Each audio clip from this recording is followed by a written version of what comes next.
Hey guys, hi everyone, welcome to your November Psychic Tarot reading with me.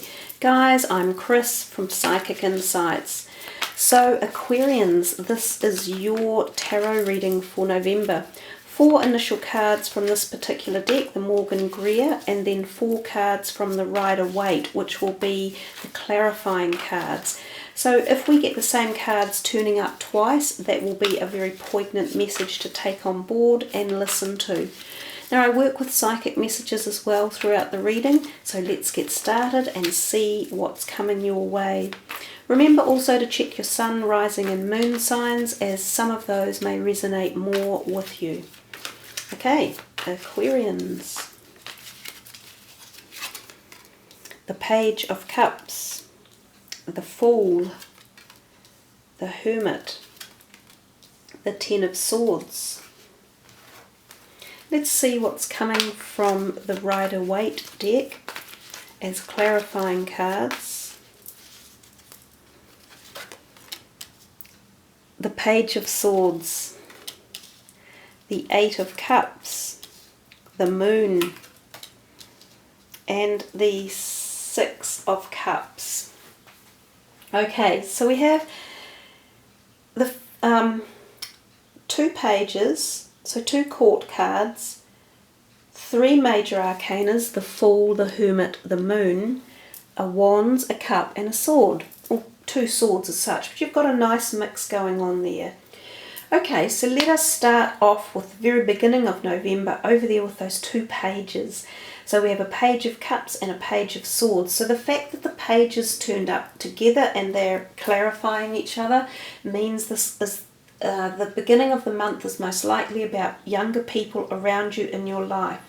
Now these can either be male or female. They're a bit androgynous, the pages. And we've got the water sign energy and the air sign. So remember, it could be either of those that imbue either one of those as their sun or moon or rising as well. There's a feeling too that they can be within the family spectre, so they may be siblings or they may be children. They want your attention for some reason, so they're at the very prime of the thought passage of your month. So you're either thinking about these people or they are requiring a certain amount of energy directed to them. Perhaps they are on the cusp of exams, or they're starting new careers and they need your support, or they are just needing some sort of advice or help in one way or another. And possibly too, if you're already a young person like the page, then these will be people in your life again who I think might be family related or perhaps very close friends that you spend a bit of time and energy and effort either with or on. They take up your time at the beginning. Now, both of those pages can also represent the offerings of new beginnings. The Page of Cups can be new beginnings in the field of, or the feelings of the emotional perspective, including love and romance. And the Page of Swords can be new energetic energy coming in to just fuel up and like kick things up and get things moving and activated around you.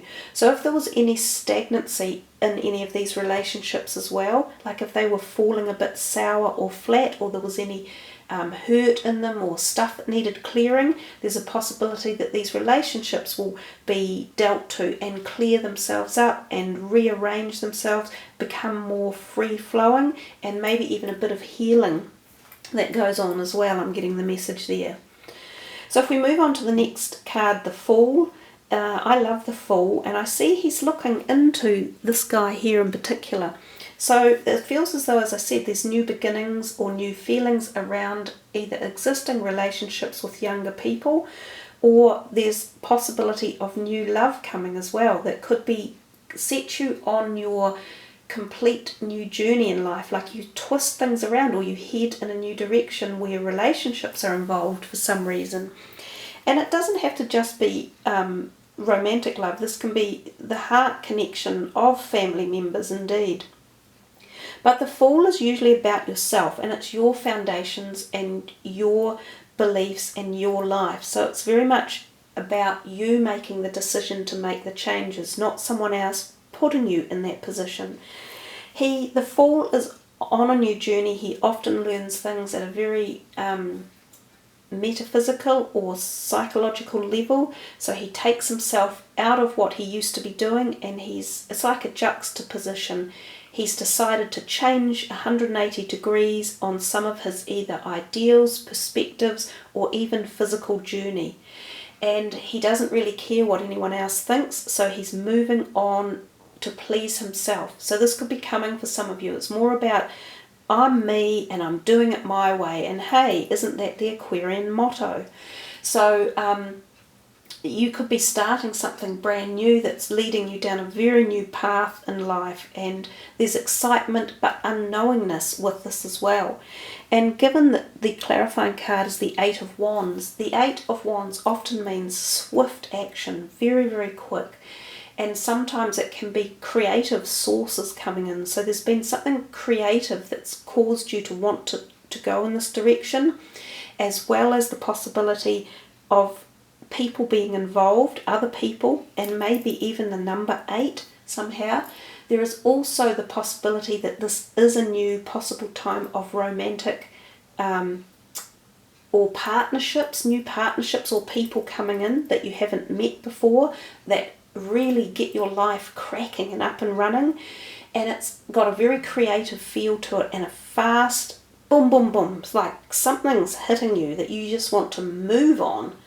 It's just like, whoa, I've been hit by a bolt of lightning type thing.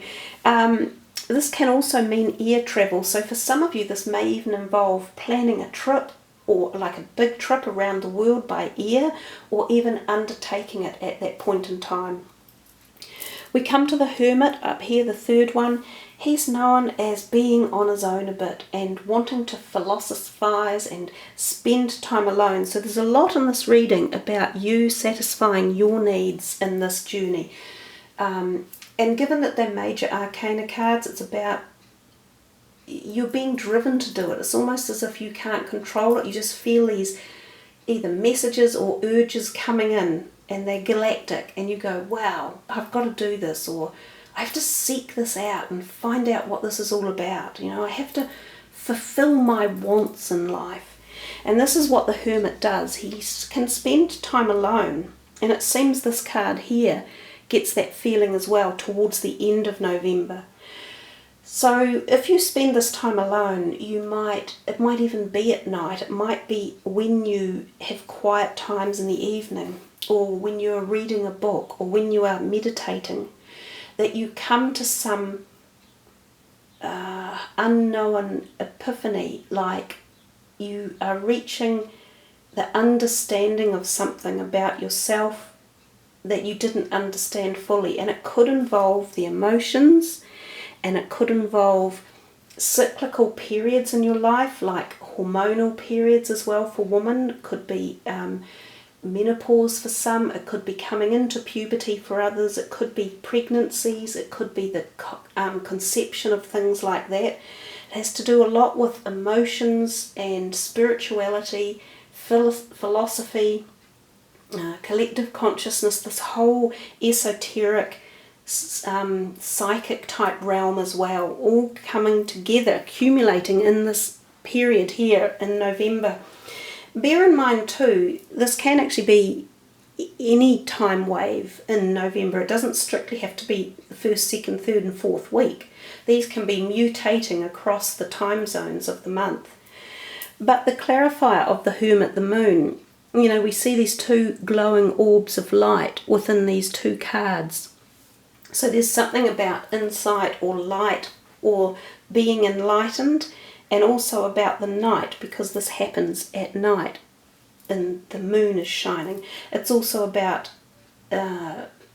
lunar eclipses, so something to do with the eclipses back in September that may have affected you. You might have been feeling a bit down and a bit grungy, and maybe now you're having the aha moment where you're connecting again and actually understanding why you felt the way you did. There is also the possibility that there is something that happens within the full moon period of November that also gives you the aha moment.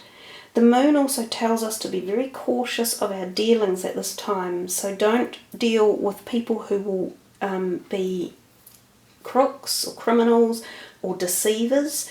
If there's any deal that looks too good to be true, don't sign up for it, don't get involved with it, don't meet with those people, just steer clear, because they could do this over here. So you're kind of being forewarned. Watch who you're dealing with in the month of November. Look, there's a lot of shonky people out there in the world now, and there's a lot of people who are very disrespectful and very distrustful. You have to be far more cautious with who you uplift your friendships with or your work ethics with or anything. But you stick to yourself. You stick to what you want this month, and don't let other people take you on a false ride anywhere. Trust your gut instincts. There's something very prominent that came up. You've got to learn to trust your gut instincts and be with it. So, new people coming in, because you do have some, just be careful. Some of them won't be quite right, and you need to be get rid of them, move them on type thing. But trust your gut instincts. Connect with your psychic abilities. Also, your dreams can give you messages as well. There could be a Cancer or Scorpio person related in somehow in this, so just be open and aware and cross all your T's and dot your I's and check anything that you are writing or signing contracts for. We'll come to this one, the Ten of Swords. It feels as though, you'd been backstabbed, or someone has done you an injury, or like used you or abused you. And I've said be careful when this card is around. The 10 signifies the end of a journey, the end of a direction you were headed in, and the end of people in your life. You're going to get rid of them, move them on. It feels deflating. Sometimes this can be a painful thing. You might find that friends you thought were friends weren't.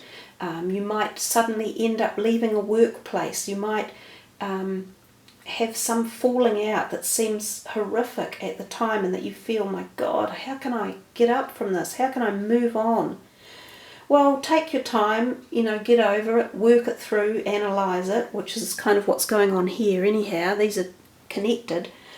But know that whenever a card like this turns up, you pick yourself up to walk into the next journey, because every time a door shuts, a new one opens. And the new ones that open, you have much more perspective to take with you. You have learnt some lessons. You have got rid of certain people that weren't serving you. They were disserving you. They were being dishonourable, and they weren't the people you should have in your life. So, you move on and you become stronger in effect. So when you get these cards, don't look at them as negatives. Flip that over and look at them from the positive, and know that you actually gain more strength and become a stronger person. Now, this can also relate to back pain or shoulder pain, even down as far as your hips and legs. Some of you will need physio or something like osteopath work, cranial work, Reiki, healing. Any of those things might be helpful to clear any blockages. I often think that these indicate blockages which stop our creative flow. Now, of course, the clarifying card is the Six of Cups. So we often think of the Six of Cups as going back in time, and so this could be past people in your life that have done this to you, or you're feeling this negative energy around. So there's a possibility that something comes up from the past that you feel dissatisfied or annoyed or hurt with, and these are the ones that you will be moving on from. It can go back a long way, even back to childhood people or realizations or expectations or places even. There might be a place that no longer works for you that you used to hold dearly. It could be that there's something damaged there, or there's some thing that you have to walk away from. I don't know why I'm getting that, but something about places that this is why it might be painful for some of you. There's a hurt to do with the place you might have lived a long time ago, and a realization that you can never go back, or that it's changed or altered and you have to move forward. I love this saying, there is no future in the past. And that's a very powerful, empowering situation, or saying rather. This can be past lovers, or people that you had spent time with and thought they were your friends that maybe weren't. So that's kind of the general feelings there. You know, we could also say that maybe these people actually do help support you and move you on into the future. If you want to spin it, and if we want to be a spin doctor on it, you know, we can spin it around and utilize it from that perspective as well. So there you are, Aquarians. There's plenty going on. There feels to be a lot about you changing things in this month and deciding who you are, what direction you're headed in, what is the most important aspect or perspective of your life, and who are the most important people that you're taking with you as well. So let's put these aside and move into the last card to see what final message your guides and galactic energy people want to pass across for you for the month of November. So this is for Aquarians. What would you like to tell them? Listen. Okay. Listening is good, and listening to yourself is even better. But I shall read the words for you. Quiet your mind, beloved one, and listen to our gentle reassurance that everything has been taken care of. Stay in a quiet and receptive state without worrying about the exact nature of your desire's manifestation. A quiet mind and body hears us quickly and clearly. This is our request to you. Listen. And, you know, you had a lot of that really in the Hermit and the Ten of Swords cards. It is about listening to the messages that are coming in and understanding which way to go. And so they are clarifying that you're never alone, you haven't been left alone, and they are providing you continuously with insight and clarity on your journey forward, which will take you to greater heights and greater places. So I think that is a really beautiful, poignantly soft, gentle card to finish the reading with. Lots of feelings of the mauves and the pinks and love and light. So there we are, Aquarians, wishing you a very wonderful month ahead for November. Thank you all for subbing, liking and commenting. And wherever you are watching this from around the world, I wish you the very, very best for November. Much love, much happiness and laughter. Namaste.